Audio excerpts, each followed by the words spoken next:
I grew up in a house where love was never spoken out loud. It was measured, calculated, distributed carefully. My younger sister Lily never had to earn it. She was loved just for existing. I was the other child. The quiet one. The one who learned very early not to ask questions or take up space. If Lily wanted something, my parents made it happen. If I needed something, I was told to wait, to sacrifice, to be grateful for whatever was left. They never shouted at me. They never hit me. They did something quieter, and somehow worse. They made me feel invisible in my own family. By the time I reached high school, the favoritism wasn't subtle anymore. Lily had tutors, new clothes, and weekend trips. I had a part-time job and hand-me-down expectations. When I came home exhausted from work and school, my mother called me dramatic. My father said I shouldn't compare myself to Lily. So I stopped comparing. I stopped expecting fairness. I told myself this was normal. That maybe all families had favorites. That maybe I just needed to try harder to deserve love. College was when the illusion completely shattered.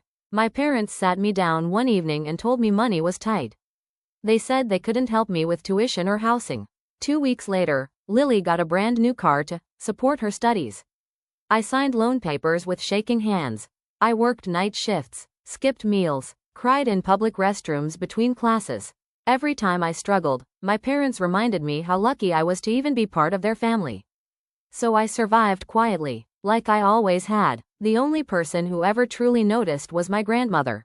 She never confronted my parents. Never raised her voice. She simply watched, listened, remembered. When she asked how I was, she waited for a real answer.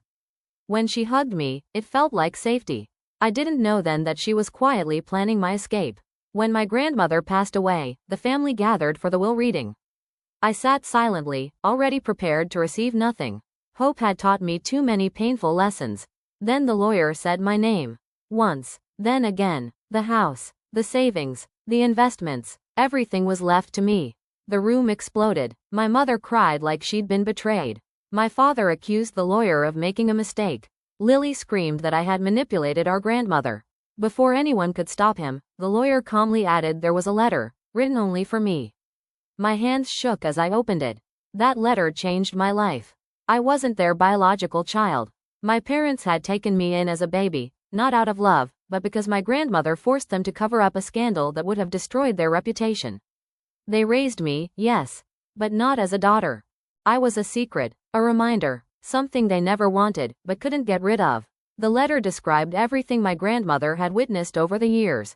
The emotional distance, the favoritism, the quiet cruelty disguised as discipline. She wrote about every promise my parents broke, every excuse they made, every time they chose Lily without hesitation. Her final words broke something open inside me. They never wanted you. But I always did. In that moment, my entire childhood finally made sense. The neglect had never been my fault. That night, my phone wouldn't stop ringing. My parents demanded I do the right thing and share the inheritance. Relatives accused me of being selfish and ungrateful. Lily came to my apartment crying. She hugged me tightly and said she loved me. Then she leaned in and whispered, "You don't even belong here." And just like that, something inside me finally snapped. The manipulation escalated. My parents contacted my workplace, questioned my character, told relatives I was unstable and greedy. They weren't angry about losing money. They were furious about losing control. At a final family meeting, I came prepared. I connected my phone to the TV and played a voicemail my mother had left me. "You owe us. We raised you, and you'll give everything to Lily." The room fell completely silent. Then I read my grandmother's letter out loud. Word by word, no shouting, no anger, just truth. For the first time, everyone saw what my life had really been like. After that, everything changed. Relatives distanced themselves. Calls stopped. The sympathy shifted. My parents tried apologizing. This time, it sounded real. I didn't respond. I sold the house, paid off my loans, moved to a new city, started therapy. For the first time in my life, the silence felt peaceful, not painful.